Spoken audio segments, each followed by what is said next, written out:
call this work session to order. Tonight we have all 5 board members here with Rob Nato, Dulcie LaPoma, Jim O'Brien, Norm Goupel, myself, Andrea Folsom, and our superintendent, Mike Flynn. We also have our student reps, Noah Aframe, didn't forget your last name today, I don't know why I forgot last time, and Flo Dappas. And then we have all the rest of our wonderful administrators and directors. And I went and introduced you guys all last time, so I'm going to save myself that. Michelle is on Zoom. This time. And Michelle is on Zoom. You're disappointed down there? Listen, Jim O'Brien. So why don't we go ahead and start with the Pledge of Allegiance. I pledge allegiance to the flag of the United States of America and to the republic for which it stands, one nation, under God, indivisible, with liberty and justice for all. Okay, so we are going to go ahead, because all school board meetings, whether or not they're work sessions or not, require at least 30 minutes of public comment. We have started doing 2 public comments, one in the beginning and one in the end of the meeting. So I'm going to go ahead and open public comment right now. So if you guys want to come up and have any comments, you can step to the microphone, and we just need your name and street address. Thank you. Hi, my name is Hal Stokes. Can you hear me? All good? Yeah. Great, thank you so much. I live on 99 Maple Street. Thank you so much. So I'm here with Will Chapin. We're one half of the senior class officers this year. I'm the vice president, he's the secretary. And we were just here to talk about the location for graduation, which we think has been a topic of conversation, a big part of it for the last week or so. I understand this was raised at last week's meeting, but I think in light of some recent events, I would like to just bring it up and talk about it again. I understand that the barn might not be feasible this year, and I understand that there have been a lot of discussions regarding possible alternative locations. But I believe that it's important that we find a place that represents the character of Hopkinton, represents the character and our spirit of our schools. And I believe that while the Capital Center for the Arts might be the most convenient and maybe even the best place to have it, I'm not sure that it accurately represents the character and spirit of Hopkinton High School. And I believe that the vast majority, even a super majority of my fellow graduates would agree with that. I understand that you guys are taking into account a survey, which came out about a month ago, that sort of has a little bit of, it's a little confusing, I would say. Some of the language, including comparable site, isn't exactly defined, and from my conversations with fellow students, they don't exactly agree that the Capital Center for the Arts is a comparable site to the Durgan Pulling Barn. I would understand then that it would be upwards of 70% of high school students, the graduates that would be graduating in this ceremony, that would agree that the Capital Center for the Arts might not be the best place for Hopkinton seniors. I also think that Hopkinton is a place rooted in tradition. We go to Gould Hill before prom, we spend our Labor Days at the fair, and we graduate in the barn or a comparable location. Will and I and the rest of our senior class officers have done a lot of research. We've worked a lot over these last couple of days to find comparable places that we think would be a better fit for Hopkinton students to graduate. Personally, I believe that the Capital Center for the Arts would be difficult to achieve, especially given that we have so many firm traditions that we do. The clap out with all of our teachers would be difficult. There's not nearly enough space, and we would have to line both sides. And graduates would then have to either walk through one or the other, which would be slightly difficult since you only get to be clapped out by half of your teachers. And pictures would be very difficult at this place. I understand that one of the major aspects that the barn and other outdoors or more local venues might have is that afterwards, all of the students for maybe the last time get together and talk and mill around, take pictures with your friends, take pictures with maybe people you didn't even really know. And that would not be allowed, or really almost, it's not even feasible at the Capital Center for the Arts. We would have to go to a separate place, maybe White's Park, and I think we would lose a lot of people if we did that. So I would just strongly consider maybe rethinking the Capital Center for the Arts and looking at other alternative locations. I know that Will and I, we surveyed Elmbrook Park, which would be an excellent place. It has plenty of parking, it's got bathrooms, it's wheelchair accessible. All of the things that are necessary to host a graduation are available at Elmbrook Park. And I'm sure at comparable locations, very close, more local, and that would likely better reflect the character of Hopkinton. Thank you so much. Thank you very much. Thank you. Are there any other public comments? No? Thank you guys so much for coming. Really appreciate hearing from you. I think it's really important. And it's also just such a good, I would say, you are a very good representative of Hopkinton and our Hopkinton students. So, Thank you so much. well spoken, very, very persuasive. So thank you. And you guys are more than welcome to stay for our full working committee meeting, but you don't have to. So if you have to leave, we won't be mad. Yeah, absolutely. Thank you so much. For Awesome. listening to us. Thank you guys. Thank you. It's crazy to be back in Maple Street. Good memories. I know. Thank you. Excellent. Okay, moving on. Before we get into our work session, is there anything else that the board wanted to bring up? We'll be having more fuller discussion on what we heard tonight as far as public comment goes. I'm guessing at our next board meeting, which is next week because we can't get enough of seeing each other. Just want to say thank you to Rob and Mike for attending the budget committee meeting last week. He clarified quite a few good important questions that I think unpacked and made things more clear. I appreciate them taking the time to join me. Excellent. I agree. All right, and with that, I'm going to pass it on to you. Yeah. So I know I've been doing refreshers at the start of each thing we've been going to, from the budget session or town budget committee to here, and we have new administrative members. So 3 weeks ago, believe it or not, we put in front of you the requests of the district administrative teams, from departments to building level to directors and theirs. We then went into our board meeting, which we kind of dipped our toes into the budget, reviewing the process, the timeline, the pattern. Then Rob, Norm, and I went to the town budget committee, clarified some questions, same thing, did a refresher on where we're starting, how we're getting there, what we're doing. And then if you remember, this work session is about I'll call it the staffing and the proposals of humans. This time last year, we had the discussion around Maple Street teacher, we had discussion around ESSER, we had all of those discussions. So that's tonight's focus, is around the discussions of this team on why we are putting forward people. And fully anticipating that, same as last year, not everything's going to go through. You're going to tell us that we need to figure it out a different way, figure out a plan. But at the same time, we're putting it on the radar of what we're seeing within our walls. I think last year it was a little bit of a sticker shock, so to speak, to the process, because you saw the big number, knowing where we were going to get to from there. So next week when we come back to the board meeting, again, budget's on the agenda, that's when Michelle and I and the admin team will come back to, example, Rob's homework that we've had on trying to dig down into some of those numbers and information. There are a couple big things that Rob identified that probably warrant more of a discussion at a board level meeting than a work session. So we'll make sure that we target those next week and bring that information. We also decided, the chair and vice chair decided that we'll do the athletic audit at the board meeting. That deserves its own agenda topic and discussion at that level, not necessarily the work. In the athletic audit, as you can see from the proposed budget, there wasn't a significant increase in the athletic budget, but now we can dive into the audit and how well Mr. Meserve did in breaking it down to per student, per referee, per player, all of that fun stuff. So we'll make sure that we make that an agenda item.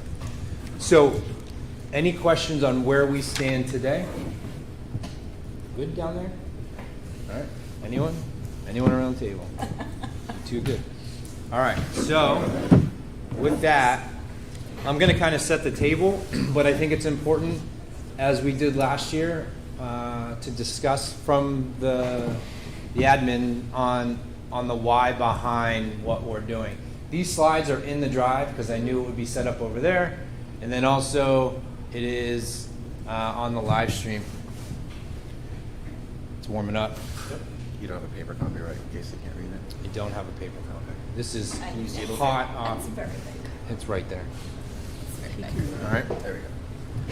So when we talk about humans, what I found was interesting is when we went to the town budget committee we had a pretty good discussion around staffing. The town budget has they had a lot of great questions. And what they heard from us, or me and the team, is we want to talk about level staffing or sustaining staffing. It's time, and when we go through the positions, I keep picking on Maple Street because it was just an area that was hot when I came in last year.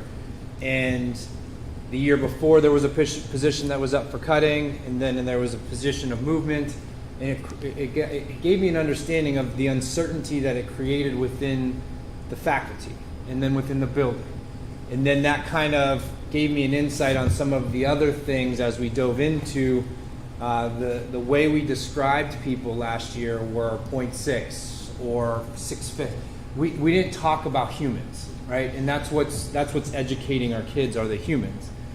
And we also know staffing is the most expensive piece of any district budget. But when we get to a level staffing, when we talk about getting away from unused fund or large surplus or unused fund balance, and you get to level staffing, we talk about understanding that when people aren't afraid of losing their job every year because of a 10-person smaller class size, or we're going to trim services off of our school psychologist because maybe we didn't need it for the year. It doesn't create a good culture within a district. Now, we understand budget's the most important part of any New Hampshire district, but we want to start to get back to a level staffing. So as we talk about in our 3, 4, 5-year plan, it's not the ups and downs and dramatic swings, right? And you'll get to hear and notice that. So when we talk about these positions, it's everything we've been talking about, except for a couple new ones in there that are highlighted completely, and we'll get to that in a second. But I think I'm going to let Mandy lead off here on the CODA and the OT. Now I'm going to say the words. I saw you lean in there. Certified Occupational Therapist Assistant, and then Occupational Therapist, as well as you can speak to the school psychologist going from 0.6. So I'm going to use the numbers so that you know that we have adults in place, we have people that are working, but they're not here all day every day. So please put that in perspective. It's a challenge with scheduling. It's a challenge when we're trying to support the students and the families. They're only allowed to work so many hours a week, and they have to literally be done because of the way they're classified and quantified. So, Mandy, if you can go ahead and take the lead on those. Yeah, so I'll start with the Occupational Therapy Assistant, the CODA. We'd like to make that full-time, and we talked a little bit the last time because I was a little out of line and I forgot we were meeting separately for these, so I mentioned it a little bit. But I wanted to go in a little bit more detail about some of the pieces that really she impacts so much. So it's not just motor. It's not just learning how to write letters or type or things like that. There's sensory pieces that are built into that, especially for the kiddos at the younger level. Visual perception is another big piece, and I'm going to go into that a little bit because we can all look up. We all know sensory. We all know the motor pieces. So visual perception is really, it encompasses a lot of things, and I wrote them all down so I didn't forget any because I talk about it all the time. So for me, it's like, but when I have to say it back out, I forget things. So visual discrimination. So it's being able to kind of distinguish one shape or symbol from something else. So that's an X, and this is a plus sign. They're different. They're not the same thing, right? Visual memory, remembering that specific symbol and what it is when you're not looking at it, when it's not in front of you. The relationship visual spatially, right? We all hear that one a lot. Form constancy, so that's matching symbols. So if I change the size of it, if I change the color of it, if I change how it's flipped and rotated, I can recognize it's the same thing. Those are all part of that. Sequential memory, so it's recalling like 2 to 7, I believe it is, pieces of visual information and being able to recall those things, right? And knowing what each thing is. Visual figure ground really is being able to, if I cover up part of a heart and I cover the bottom, can you still tell me it's a heart? Those pieces. Visual closure is another piece where if it's only partially completed, if I went on this side, do you still know it's a heart or not? So you think about it as shapes, but now plug in letters or numbers and think about how that impacts learning if they're struggling in that area. And a lot of our kids are. So they really do work on that, not just from an IEP perspective. These are things that Robin will be in the preschool classroom working on as the teachers are teaching. So these are all things that just are happening, but can only happen so often because schedules are only so open. And that's really become a big issue because the needs are increasing. How kids can regulate themselves. They haven't had practice in a school setting, and that's a big deal when you're now in first grade and you haven't had a lot of practice, but you have to figure out how to bring yourself back. So all of those pieces, our current CODA, Robin, is a part of in such a dramatic way. She's also developing IEP goals. She's doing evaluations. She's doing the progress monitoring. She's meeting with the occupational therapist because it's mandated. You have to be supervised. She's doing collaborative sessions with teachers. She's doing RTI. She's doing screeners to say, hey, try this with this kiddo, try this with this. She's building sensory boxes. And she's doing that not full time. It's impossible. The schedule is tight no matter what. It's overdrawn a lot. And I say that in that, you know what, she has to work this many hours on this day and then less hours on this day to be able to make that work. And again, it's depending on what kids need, right? And we're seeing those needs are increasing. A lot of this, I'll move over to our occupational therapist. She serves primarily grades 4 through 12 plus, so our kiddos that are with us through 22. And again, it's the goal writing, it's progress monitoring, it's evaluations, all those pieces. She has to evaluate Robin. They have to build schedules. She's also a part of building all the emergency evacuation plans for our kiddos with needs. She's, just an assistive technology is a big part of hers that maybe Robin doesn't do as much, but does, just not as much. But it's those needs are increasing too as technology increases, and we're recognizing how technology can be so beneficial for kids, and that changes all the time. She's our go-to person to set that up, to practice, to help the kiddos build the strategies, become confident. They're doing they're doing the adaptive physical education classes with kiddos, and again, she's doing them 4 days a week-ish. And it's the schedules are so tight, and the needs are they're not lessening right now, right? And as much as we always work to work ourselves out of work, that's working ourselves completely out of work is next to impossible. So those are some major components for those two positions specifically. As far as our pre-K position, right now she works part of her day as a pre-K teacher, special educator, and the other part as an IA. She might be, I'm just going to say, like, her role that she's completing as an IA is really, it has to sometimes dip into her actual role as a special educator, even though on the clock she's in an IA role, but the needs are just increasing in pre-K, and we're just seeing more and more need for required kiddos. Need. Oh, Remember, without so without we want to question, make it's all sure that we're required need. emphasizing Yep. that the IEP, the required part of preschool, that's the growing need. It is that we have some kiddos, with significant support needs, and we need Marissa for that, or a person. Right now it's Marissa, and we're happy about that, but I want to talk position more than people at this point. So, and then the other piece is the school psychologist. We're already doing that through ESSER, and we talked a little bit last time about the benefit of that and having the middle high school school psych there 5 days a week is so impactful in being able to support students one-to-one, complete the evaluations that are necessary and increasing, it seems like, and then also to just being a part of the school teams. So collaborating with teachers, talking with our behavior case manager, talking with SST teams, whatever that is, and participating in those in order to help from a preventative standpoint as well, and not just come in after something happened or anything like that, and come in from a preventative standpoint. It's super beneficial, so it's just asking to move that to the budget.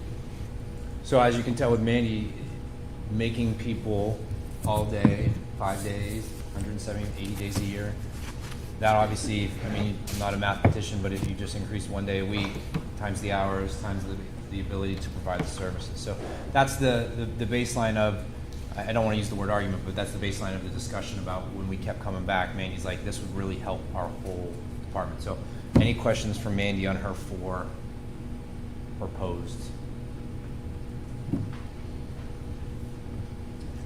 I only have, I know. No, it's just the hand. Good job. The hand and the question. I know, I've tried. So, but the only thing that I would really say is that I think something this board has talked about for the last year and a half, maybe 2 years since the start of the pandemic, is being able to think about how we can provide more psychosocial, probably occupational support to our students. And I know that we've made some changes last year, and I feel like these are really good additions for everything that you talked about in terms of remediation coming out of the pandemic. And it's great if it starts with the littlest kids. It's amazing if we get more psychology time in the high school, because I think everyone can probably run the papers that those kids are definitely struggling. So the more that we can do there to help top to bottom all the students, I am thrilled to pieces about. So thank you. That's the first thing I thought about was, is this because a little bit of the pandemic that we see students coming out of, that we need a little more support? I mean, it's A kind of little. hard to say, Yeah. you know, that it's only that, but it would also be irresponsible to say that that wasn't part of Yeah, the issue yeah. that we're seeing, for sure. I mean, you think about a 3-year-old, right? Yeah. They haven't had a chance to practice on how to regulate themselves in a setting away from their parents because they couldn't go anywhere when they were born. So these are all things that they just haven't had a chance to practice. And I just, yeah, like I said, especially at that age level, when you just think about how old they are and what most kiddos might have had the opportunity to learn and develop as they went, because it was just a natural part of how things went. It wasn't natural for a long time for them. So I'd even also echo the 3-year-old who's now 6. yeah, Right. exactly. That's exactly. what I mean. That's what we're seeing at Patrice's school Yeah. this year. Yeah. Some of that stuff. Jim, did you have a question? Yes, that's a question for Mandy. Maybe, because not today, but can you break these down and what the costs are? Yeah. Because I know we have a total, but it would just be good to know. Yep. As we get into it. Oh, absolutely. It was my thought process of, because the way we were presenting it, I'll have the Excel sheet for you too. Great. I just have, this is probably more a Mike question, or you guys, when you did the S contract, you talked about the CODA being an IA sometimes, and like different hats, different roles, is that correct? That is the pre-K teacher right now. Pre-K teacher right now. Yeah. I retract my question. And it was like that before I came, Yeah. and I don't know when it was set up. I can't answer that part. I guess the question is, when somebody's in that situation, do you then have this weird game of you get paid X while you're doing this, or like, is that what's going on? That's terrible. Okay. I think you answered your own question. Or made a special. Okay, so Michelle's on the Zoom, but I can't get out of here real quick. I'll get to her in a second. But I'm gonna skip you for now because you're highlighted. So we're gonna go to Patrice with the music teacher request, and then I'll talk about. I'll start there. So on here you'll see reading specialist to math specialist. All right. So I want to clarify that a little bit because that's the direct correlation, but understanding that we currently have a 1-year funded ESSER reading specialist right now. Okay. So we agreed last year to fund that position for 1 more year. I'm trying to think of what I wanted to say. Out of ESSER, The 0.4 is thank out you. of The ESSER. 0.4 is out of ESSER. Thank you for the clarification. So what we're looking for is what Patrice is seeing in her data, and she can speak to it, is the reading has become growth, and now we're identifying a need for math. So that would then make it, you go from here. Yeah. Perfect. It was easier for So, you. there we go. I messed it up. So we currently have 1 reading specialist, 2 reading teachers, so 3 reading interventionists at Harold Martin. 2.6 are in the general budget, 0.4 in ESSER funds. We have 1 FTE in math. That's a lot to cover for 1 person. So we only have 1 math specialist. 1 math. 1 math, Yeah. 3 reading. And right now we have 16 students getting individual or small group instruction for math and 19 for reading. The other piece of that time, so to put that in perspective as well, so I say there's 16 who are getting 30-minute sessions 4 times a week with our specialists, but then the other piece of the time, and a really big push this year for me, has been to have those interventionists in the classrooms, especially kindergarten and first grade, and helping during that core instructional time. So kindergarten has someone in their rooms at all points in time when they're doing their foundations and their early reading. But we aren't able to do that with math as much because there's only one person to spread. So one of the things Mike and I talked about is if we could move this to a full-time position, either making it so there's 2 in reading and 2 in math, or that person could even be split and work with both reading and math. It could be someone who was able to provide both of those supports and really kind of diversify what we're able to do with the staff that we have. So that would be that .4 addition for that. Yeah, so don't get hung up on math and reading. That's where it would be making the human whole and then identifying what they can provide. So essentially you're saying we'd be moving the .4 from being covered under ESSER to being covered under our regular budget. And then we may change the job description from strictly reading to math or whatever it may be. You can come join the table. Awesome, great. You think you can sneak on All right, in? so you got the basis behind that. And then the second one is music, and there's a little more detail to that. Yes. Do you want to ask questions about that one Oh. first, or do you want me to go right to music? Wait, so I might have totally just blanked out on this. Totally get the ESSER to operationally funded. Is it I know we don't want to talk about human, but is it a different human, or could the human we have do that role? The human we have in that role is in a 1-year position with, there's several different contractual pieces there. Okay. But that human would be very interested in staying on Okay. So it's if very that good. works out and has math training as well. Okay. That's a big good pass. Luckily, her car broke down yesterday, so we got to spend a lot of time talking about it. So it was good. Okay, that's helpful. It's almost like a reclassification of the position. Yeah, but it's continuity. Yep. Okay. Cool. All right, music. All right, so the other addition is a music teacher at Harold Martin, and that would be a 0.6 to a full-time FTE increase. Right now, we share an art teacher between Harold Martin and Maple Street, and then we have a part-time music position. That ties up our schedule pretty tight that we're not able to provide common time for grade levels in their schedule. So we base our schedule based on who's available, music or art, instead of how do we get them common time. Some of the Can I benefits. interrupt real quick? Yep. So for non-educators, being a former unified arts teacher, when all of the students would come to us, that means they're not with general ed, right? So when you have a limited unified art group, that means they spend more time with general ed. I hope Yes. that, okay. Yep, and then because we can't offer everyone to go to specials at the same time, they don't have a common time throughout the day for teachers to meet collaboratively. We don't have the opportunity to have a set intervention time because they might be getting, one class might be getting pulled for music and everybody else is in intervention time. So it makes it harder for the interventionists as well. It really lines up with the goals of the strategic plans around creating that support structure for intervention and really tapping into those academics, because you need that common time for both the teachers to meet and discuss what's going on, what's best practice, how do we do that, but also for the interventionist to push in and be able to work with kids when it's not interrupting that core instruction.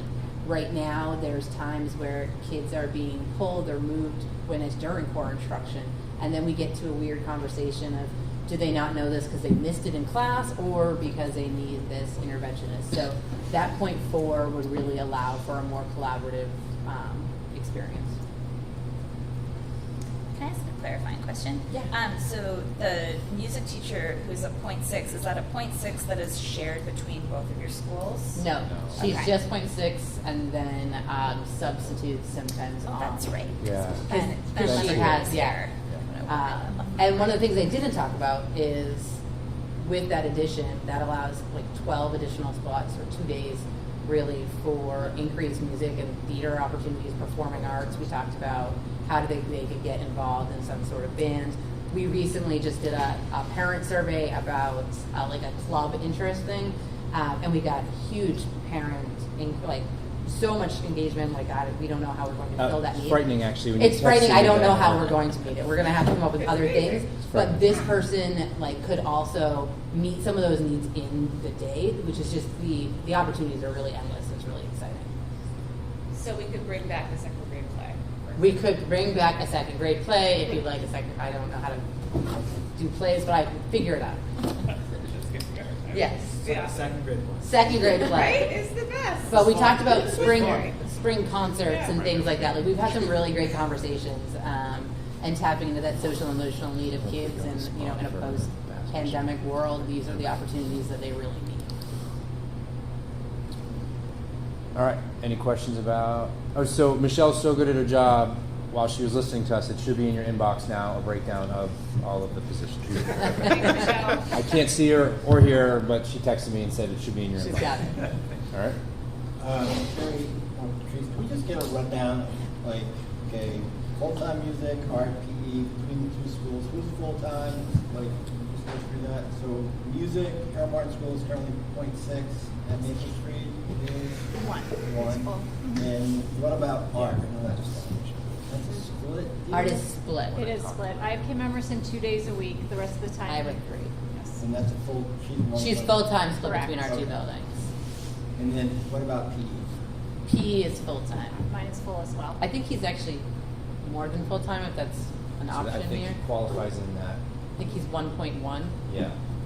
It's one of those weird ones. Yeah. And over here, we made that position full-time funded through ESSER, so that'll be a discussion on the next slide as well. We also have Steve, which is our technology and library. So, and that's full-time for you as well, Yes, right? Karen Locke is full time. All right, good on that.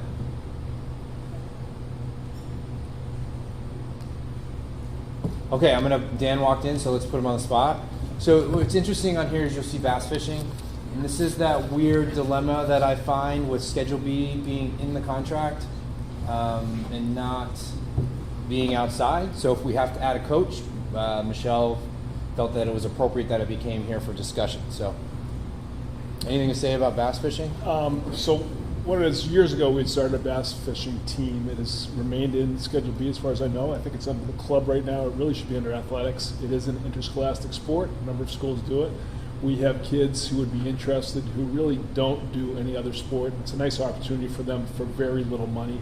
I believe the stipend's about $700. Off the top of my head, that's what it is. And we have some equipment that we've had in the past. We have somebody who's interested in captaining a boat for us. We might have to pay a little bit for gas for him or fuel for him for the boat, and that's really about it. So it's kind of a very low-cost way to get a couple more kids involved and create a lifetime learning opportunity for them. And you said it's only increased, it's only $700? I think the stipend is $700, $750. Oh, okay, that It's- much, it's- okay. Yeah, the cost breakdown. We did a breakdown. It'd be Yeah, I about see it now. Okay. $1,900. Really? Yeah, $1,810. And transportation. all the stuff. Yeah. So, Okay, thank you. It's not a bad idea. Thank you. Hot off the press. There we go. Don't worry about So it's more than I thought. but inflation it's still, between what you just said. No, that wasn't a you thing. That wasn't us. So. I got you. I didn't know we had a bass fishing thing here. Is this something that's competitive with other districts? Yes. So what they have one qualifying tournament. You can go to other tournaments, but you have Yeah. one qualifying tournament, and I believe it's the top 16 schools go on to the state championship, and then they go to, it's usually Winnipesaukee or one of the big lakes, and they have a day of fishing. And I forget who won this last year, but I know Kearsarge was involved, John Stark is involved. Mascoma. Mascoma did very well this year. So there are regional schools that do it. So it gives students an opportunity that aren't athletic. Well, An opportunity. Athletic is in the eye of the beholder. Be careful. Well, As a bass fisher, I think it's athletic. that's true. Be careful. There's some students who, It's just another opportunity. yeah, opportunity, for yeah, students to that's what I participate mean. in athletics. Exactly. Who wants to be part of a team, bring up collaboration. When I does think it's this good. run? Is this a spring or a fall thing? It's in the fall. I had no idea about this. So unfortunately, the state championship has fallen on our homecoming weekend the last couple of years, which has been one other reason, why it hasn't really worked that well. But we do seem to have some kids who are very interested in it. I love that. questions on bass fishing? No, Good. it's fun. All right. Mr. Rozicki, we'll head your way. All right, thanks. Yeah. I'll be brief. I know there's a lot here, so I hope I don't get stuck in the weeds, but my ask is for a year-round part-time custodian. A couple different factors why I'm asking for this, and again, I haven't presented you guys with the data on where we stand, but I know it. Not keeping it a secret, but I need to reveal that at some point. But just a couple factors, and I'll get into the nitty-gritty, is just some significant things that have happened in the district, especially last year. Harold Martin, we just added, I think, 6,000 or 7,000 square feet of building space and no additional staff to clean it.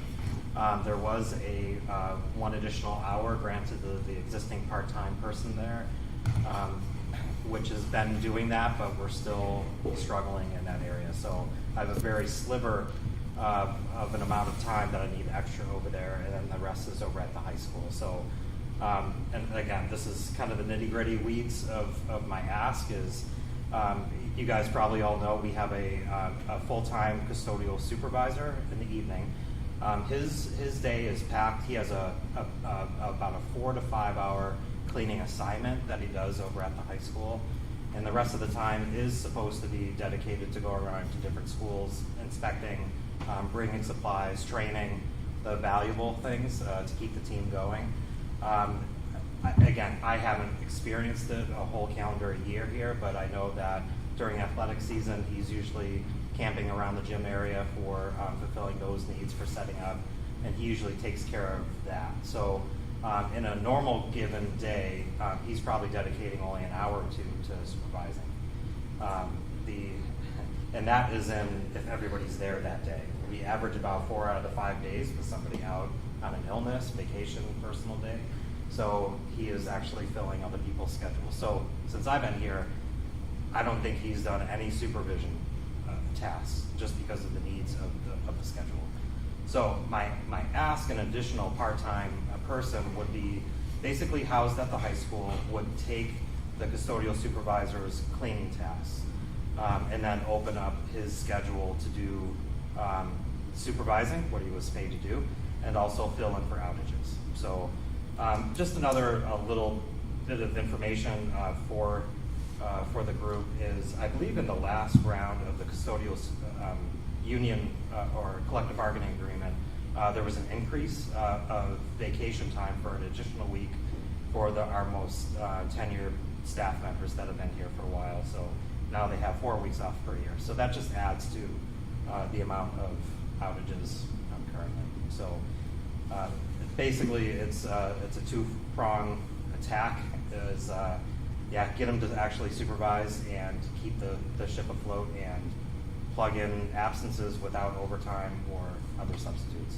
Good. We don't have any substitutes currently. We are in the market for some.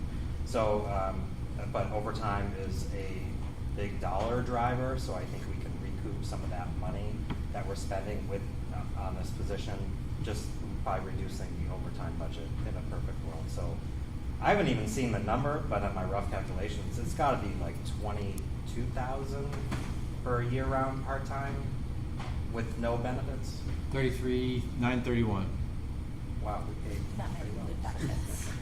There's probably other ancillary benefits. Yeah, that's what. Yeah, Yeah. that's not just the that's all the things. Yeah.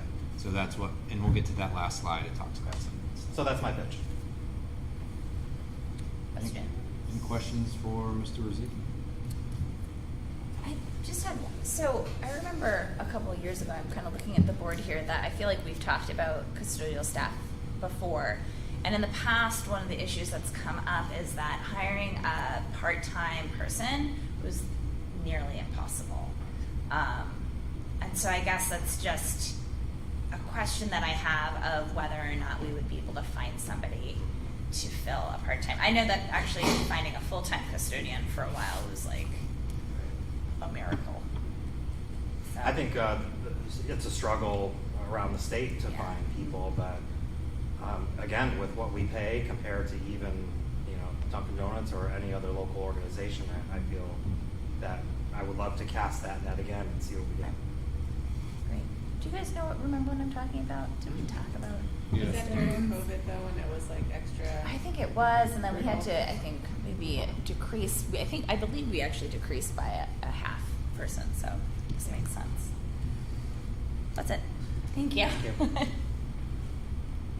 All right, so this is a little bit me, Matt, and I.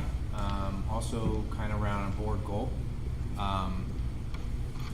Honestly, the name of the person it could have been anything, but we felt as though in regards to the strategic plan, school board goals, all that stuff, that communication specialist is just something we settled with. But this person, go ahead, Matt, you go. Sure. I don't need to do your job. No, Yeah. it's fine. Certainly, I do feel a little odd. Obviously, the board has discussed the goal around communications and improving that quite a bit, both at the retreat and in public. So that's no surprise. And part of that is, if you look at how our communication process works now, and you say, okay, who's responsible for what? The answer is there's about 12 people who have a piece of it. It's the principals, it's the office managers, it's Mike, it's Jody, it's me a little bit, sometimes my staff, but there's no one who has it as any significant part of their job.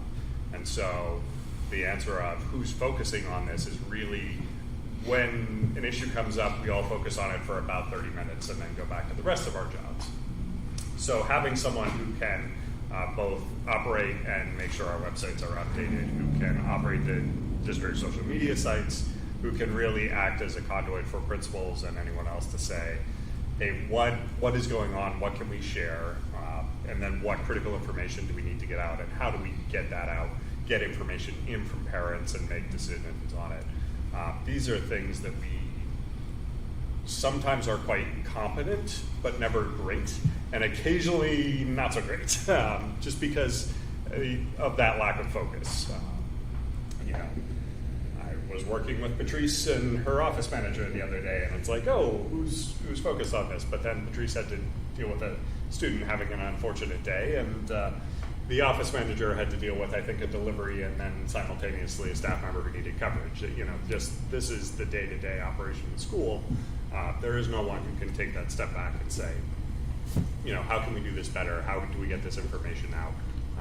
And what information are we providing to parents? What are the gaps? What are the pieces? So looking at that, trying to structure a position. The other piece is we did lose actually about half a technology position in the past couple of years, which was a little bit of a challenge timing-wise since the technology needs promptly shot through the roof.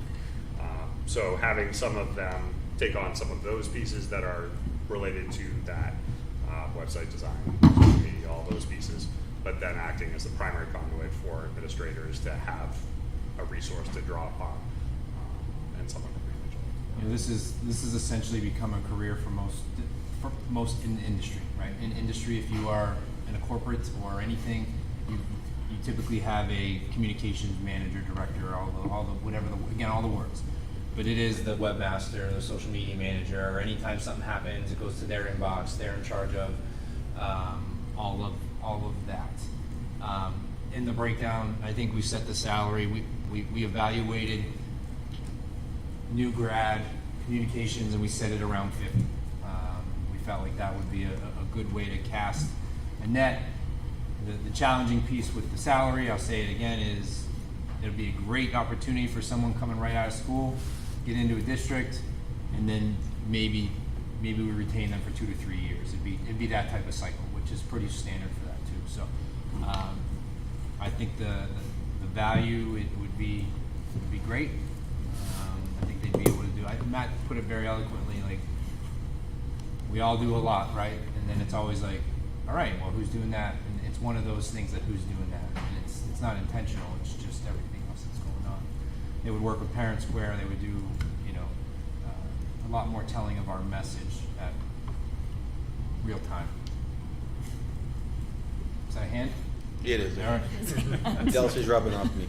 So the number we're seeing here is including benefits. Including benefits. Yep. For a For full family? family. For a full family. Yes. For a full family. All right. Thank you. Budget conservatively. Any questions on the idea of a communication person? I think if this is a person who can think about the architecture of the website and the site designs for the schools and how to make that information accessible, and also do copywriting ideally, which is a broad skill set, messaging, strategic comms, etc., that it is a highly worthwhile investment because it means that everyone across the community is going to get a ton of information when they need it in a way that's a trillion times better. Not to say that it isn't great now. That was horrible. Sorry. But it's just one of those things where, like, in the world that we're living in, as people are moving away from old practices to new practices. That's it. It's the communication highway. That's how we all. Yep. It is a job. It's a job. Yep. That's what it is. And if you look at the cost for like the website or stuff like that, if this is a recurrent cost, we're able to do maintenance over time that's baked into the OpEx because it's a salary and not from a project basing, then I think that's helpful. Well, that ends up saving thousands and thousands of dollars. Yep. All right. Any questions to the change to positions or new positions slide? Going once? I just have a question about on Michelle's spreadsheet that she sent, the price tag on, I asked about that, yeah. is that current? The reading to math specialist, or is that projected? That would be the projected making it whole. The increase or No. the difference? This is where I can't get Michelle. Maybe. Yeah, this is Very high. There's no way that's a point bar. that must be. I think this would have to, so I guess this actually leads to the question that I So, had is I'm when coming we're that way. going from a part-time position to a full-time position, what are the insurance impacts? All right, Michelle, did you hear that question by That's chance? a good point. Did you go? That's projected making it whole and not the person that we have, because I didn't know the information that was just said. So it's smaller. All right. So what are the insurance implications, I guess? Are we providing insurance for folks who are not full-time, and if we do make them full-time? So it's full times through ESSER though. Michelle, so the question is, what's that number based off of? Going to full-time general fund? I'm sorry, I had to get off because I didn't know what was going on in the meeting, so I had the stream on, so I had to just shut it off because I was getting confused. So what is the question now? So around the reading to math at Harold Martin, what is that? Yeah. What is that number based off? So that's based on a different person, because I didn't know the information that I was told just in this meeting. Yep. That, you know, it could be the same person. Yep. And that is also because when you go from 0.6 to a 1, a 0.6 does not have New Hampshire retirement. That's it, okay. And then you have to have, you know, the health insurance, big part of it. Yep. And then, you know, the music, I would assume be the same person. So that's a different person that has different things that we already know about. So that's why it would be lower Got it. than the math specialist. Yeah, and as I say, you always protect the district, so that number is. I do. Yeah. Yeah. All right. All right, Michelle, I have to go back to my presentation, so No worries. no offense. All right. So any other questions before we transition on?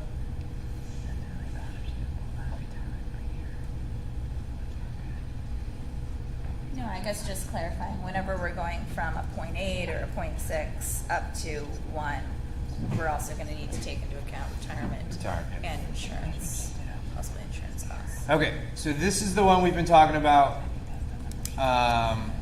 This is, the way it's read is the additional classroom teacher at Maple Street and the 0.15 to the phys ed department here.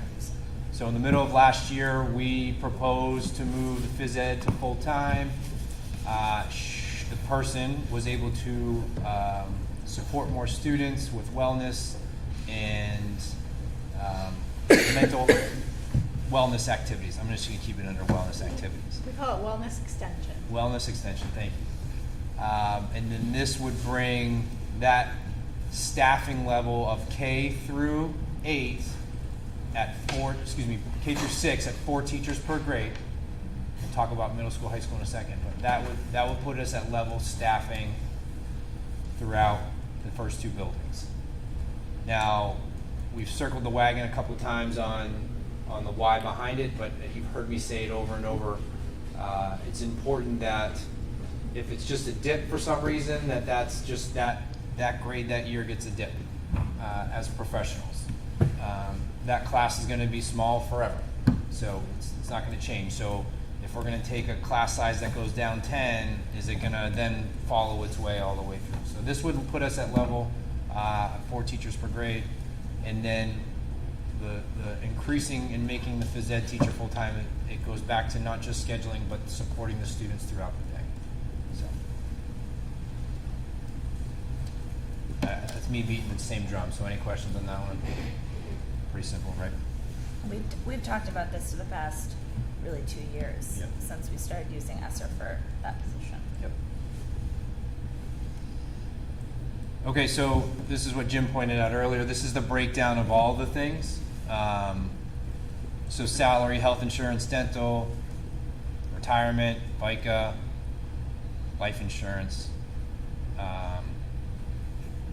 And then actually that last bullet point, I was circling around. I meant to delete that, but that was actually really the other stuff. So I'm going to say don't. That number isn't relevant to tonight. I put it in there. It'll come back. But that's all the accounts for non-salary, non-benefit. Okay, can I ask a question? Yeah. I think my brain's trying to process this. So does the 988 number, is that inclusive of the 110 and the 321 from slides Yes. 2 and 3? Yep. That also includes any contractual related changes Correct. from the... Agreement to the town and the contract. Okay. So that was roughly around 380, 390, and then all the other stuff is on top of that. Okay. Can you read? I'm sorry. Yep. Next week, can you show us the savings from the health insurance from the new agreement to show? Yep. That'd be great just to show, like, you know, even though there's an increase in salary based on our new agreement with the union, this is the savings we're getting for this budget. I think it's good to show the progress. I'd like to see that. Does that make sense? Yep. Okay. So that was anticipated. It's just, like I said, we're throwing everything at you right Yep. now to Yep. absorb, and then for the meeting, and then following, we can go from there. Perfect. Thank you. I think the other part of this number that my brain's trying to grasp us, so the number that is already baked in based off of our union agreements is 988 minus 121 minus 110. Is that correct for personnel related costs? The 988 is the all the people that we already, with the new HEA contract in place. Then it's plus the 321, 631 of all the proposed changes. So plus 321. So 988 is current union related increases based on contracts we already, it's like, in my mind, it's the same thing as a bond payment. Like, we're already committed to that. That's already part of our planned. Michelle, help me, if you can hear this, you might have to switch back, because I took it off so that you can be a part of the conversation. But go ahead, Dawson. Yes. So is the 988, is that the all-in number, or 988 is what we already agreed to, and it would be plus 321 plus 110? I think you're at it. Go ahead, Michelle. Did you hear that question? I'll give some examples of what the 988 makes up. So like, it's the HEA contract costs, it's the HES costs that were both ratified and approved last year. Yep. Though, just to remember, those were based on people at a snapshot in time, which we have different people. So those numbers are probably going to be higher than what was proposed in those warrant articles. Also Teamsters from 3 years ago, and then those were changed. It's the non-union wage pool. And then I will say the new positions amount or changes to positions, some of that is other benefits other than salary, but some of that 988 is part of that. And another area that went up quite a bit is the subbing area. So one thing to remember is when we did the budget last year, we had it at $75. Now we're at $100. and now we're seeing a higher use of paying out for subs. So it's actually a little bit higher. So that's a $44,000 just on the salary side increase. So the 988 is inclusive of the numbers and additions from slides 2 and 3. Yes. Okay. So what's the three? Okay. Yeah. So So- we don't have to add those on top of it. Yeah. Yeah, just thinking, yeah, so, great, thank you. Do you have a question? No, I'm just doing the math in my head. I'm good. And remember, a lot changes, and as Michelle noted, some people change their benefit package from one year to the next. Right. Right? Totally. So, She always goes with more conservative first. and you saw that insurance number is accurate, right, Michelle? That is confirmed at, That is confirmed, so you're right. And it does factor in the additional percentages that the HEA is paying. yeah, so HEA is 2% this year. Yeah.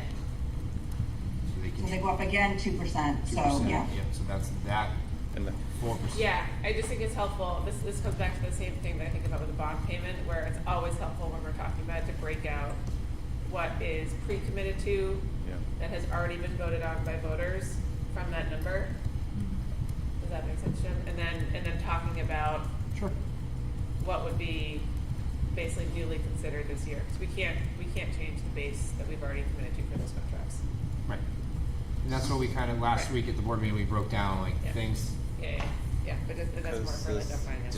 health, dental, and FICA would be including those positions also. If you made them where they were, yeah. Yeah, so what you're saying is you want to be able to see, this is what we're committed to with current staff, and this is the line item for if we add in the new staff, and this, Yeah. have it broken down. Well, it's Yeah. helpful for knowing like what our planned increases plus an additional, to discuss increase that would be on top of that. Okay, Yeah. that makes sense. I know that face, Rob, so what's up? What was our health insurance cost last year? End of the year, close the books, what did we spend on health insurance? Were you able to hear that question, Michelle? I couldn't hear it, I'm sorry. What was the cost of our health insurance? Say that again. Here, I'll So turn. what was our cost of health insurance at the end of the year? When we closed the books, Michelle, what did we spend on health insurance in the last fiscal year? Let me see if I have that handy.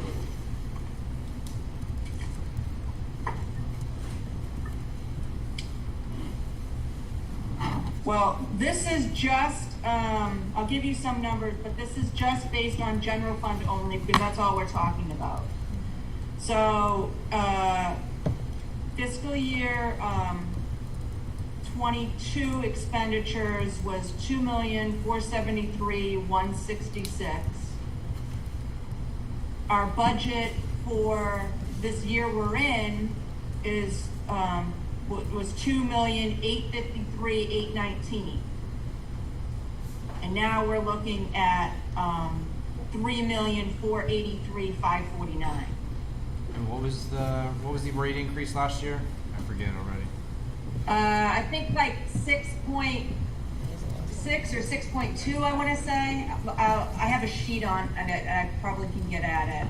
But one thing to remember too is every time our rate goes up, then when we do another percent increase, as our rate gets up, automatically, we're going to have a higher amount because of the fact that it keeps going up. They're different percentages.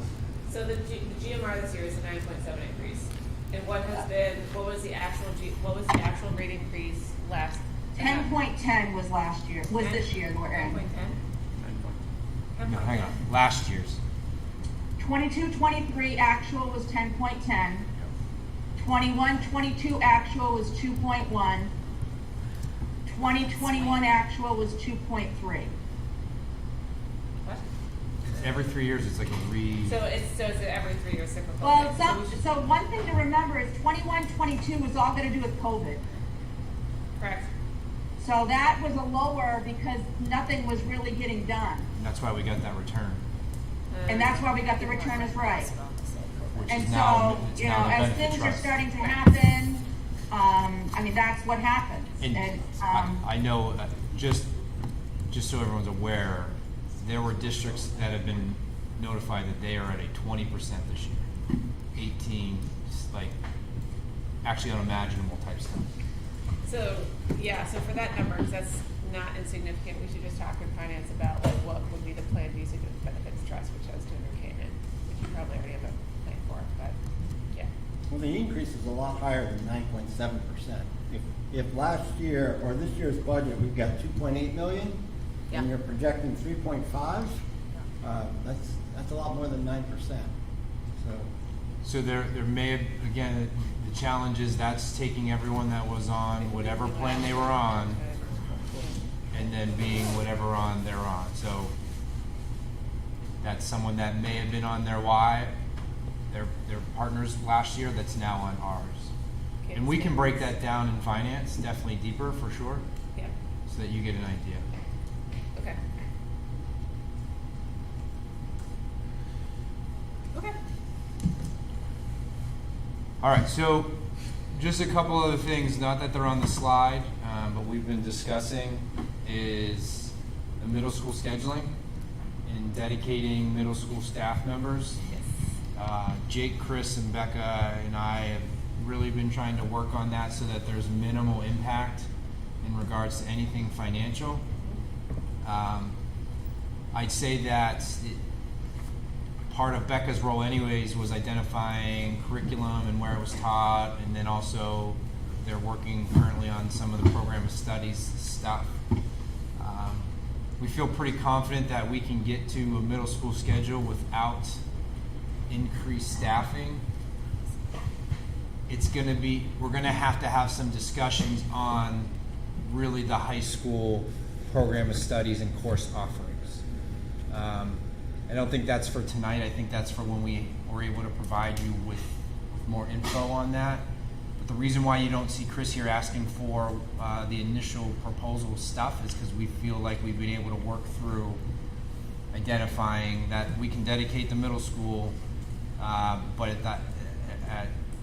at reevaluating the high school program of studies. So I think talking about offering some classes on even years and odd years, talking about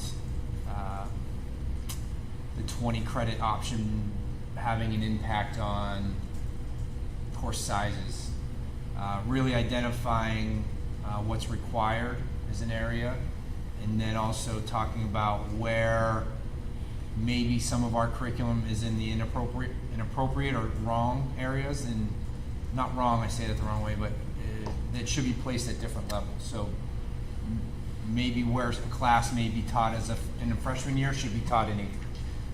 So some of that stuff we're really trying to work through so that we can provide that middle school experience for our students and staff. And when we get to that, because it's going to really impact the program of studies. The program of studies typically comes to you around December, January. But we're going to probably, in that November, December meeting, come to you with a laid out plan on how we can do that. That's kind of why we haven't brought a position here. We're tinkering on maybe needing some stuff, but I don't want to get into it because it's not finalized yet. But I kind of want to put it out there because I know it was a discussion.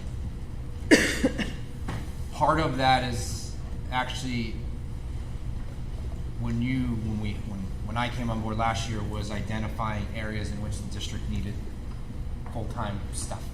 One of those areas I identified last year with you guys, but weren't able to move on it, was Dan, and making Dan full-time. I would say that I can say this, I've had multiple conversations with Dan, and what Dan has been doing isn't normal for an athletic director of any sort.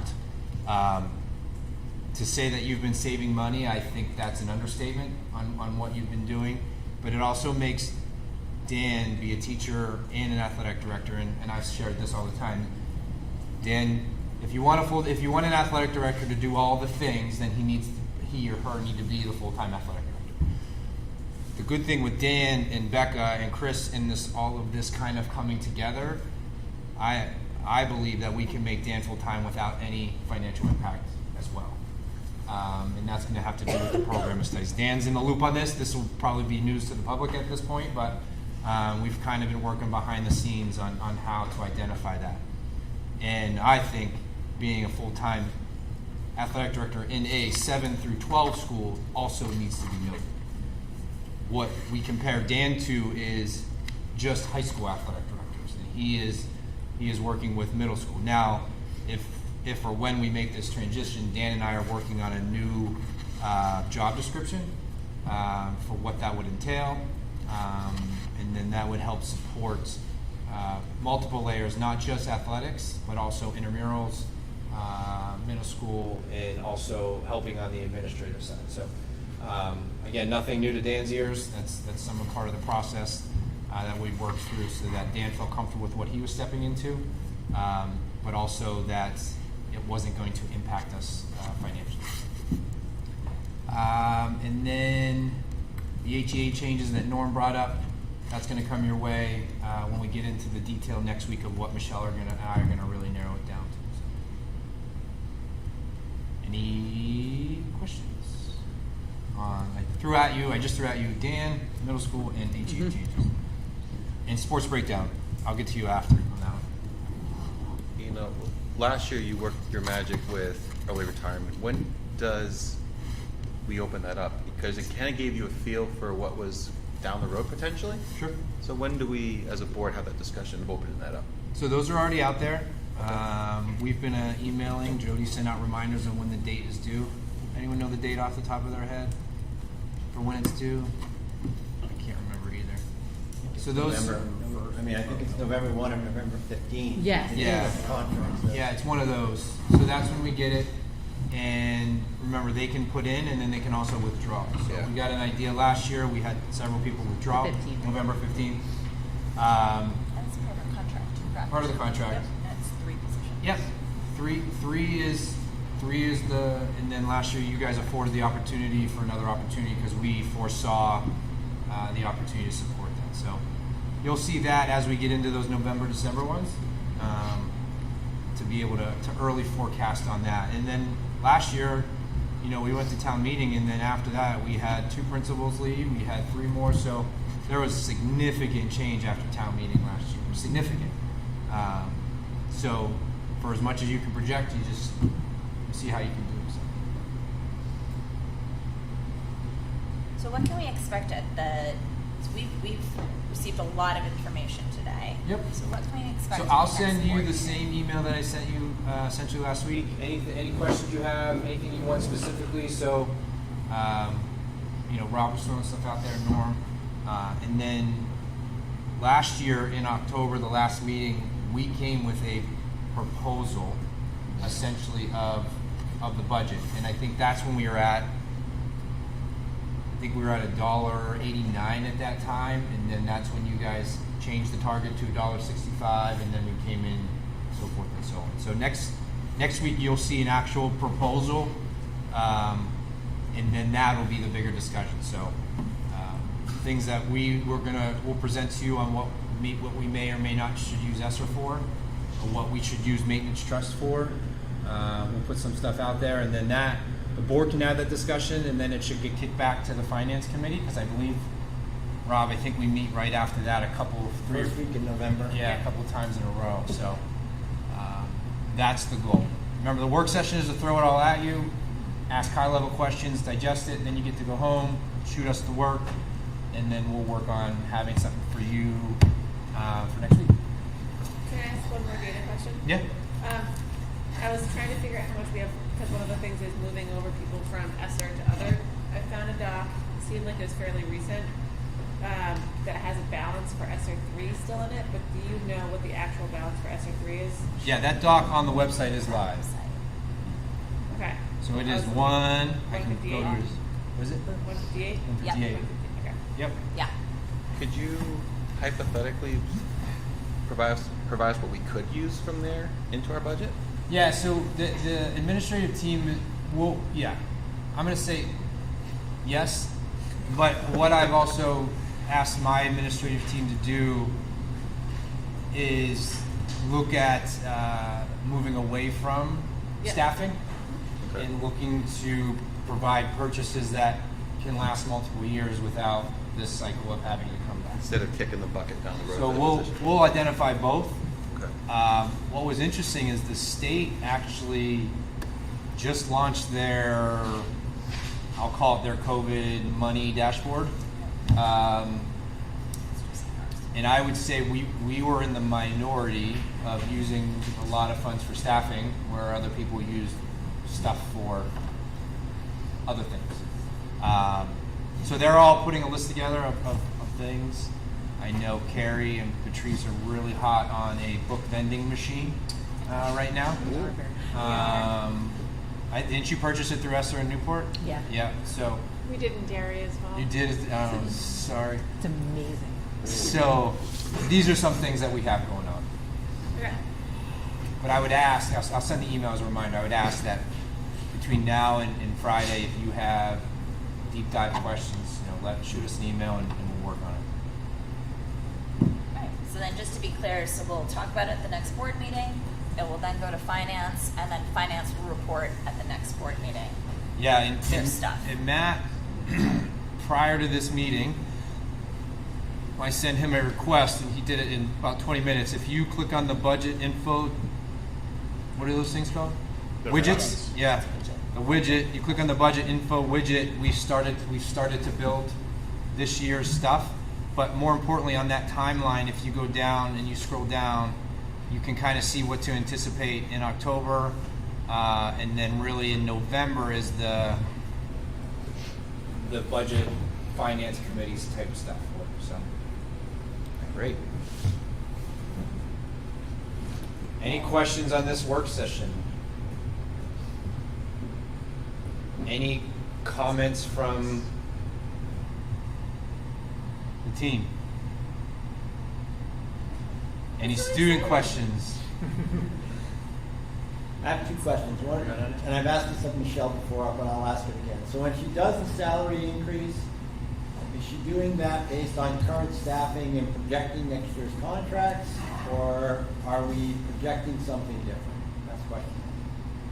Michelle, when you do your forecasting, do you take the current snapshot and do the math, or do you make adjustments on possible turnover?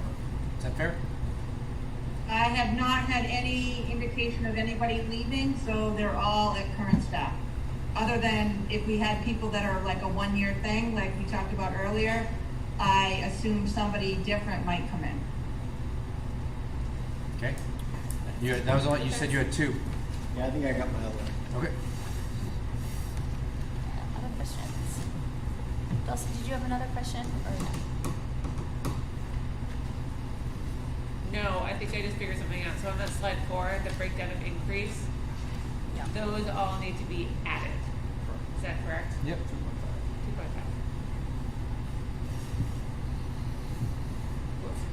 Okay. And the 727 at the bottom was from our first work session. Yes. Yeah. Yep. Okay.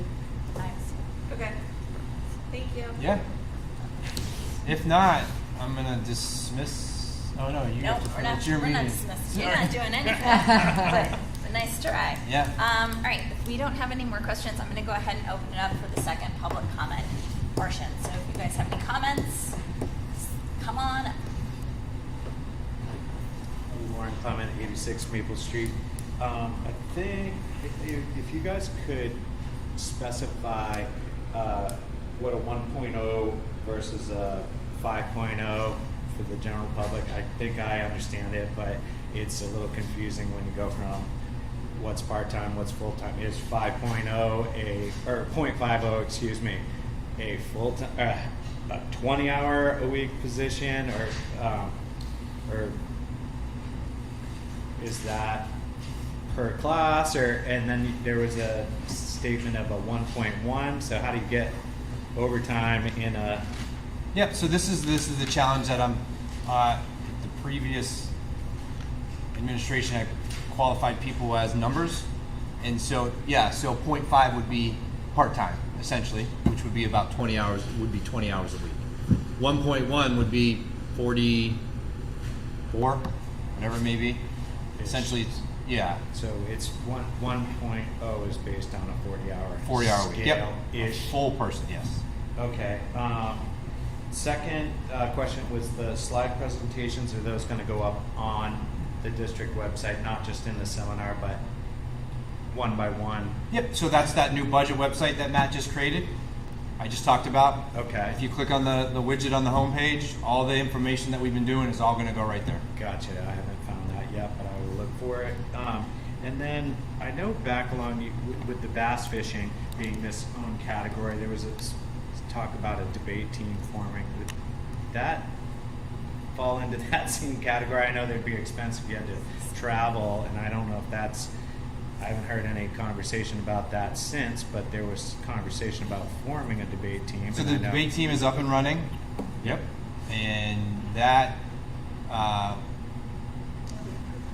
it was approved. What was the last part? It was approved. That was approved at the, whatever it was. I thought it was. I just Yeah. haven't heard anything It was September about or something, it. yeah. That was just in my mind. Yep. Bass fishing, golf, again, another different sport, bowling league, whatever. So it is up and running. All right, thank you. And I guess just to add to the FTEs, you can be 1.1 FTE without necessarily getting overtime. Like Right. that 0.1 isn't necessarily overtime.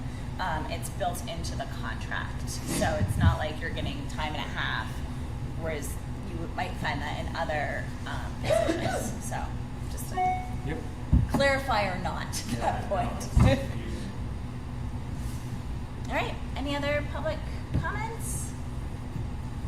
No? All right, well, with that, I'm going to go ahead and end the meeting. 7:10. No, 7:56.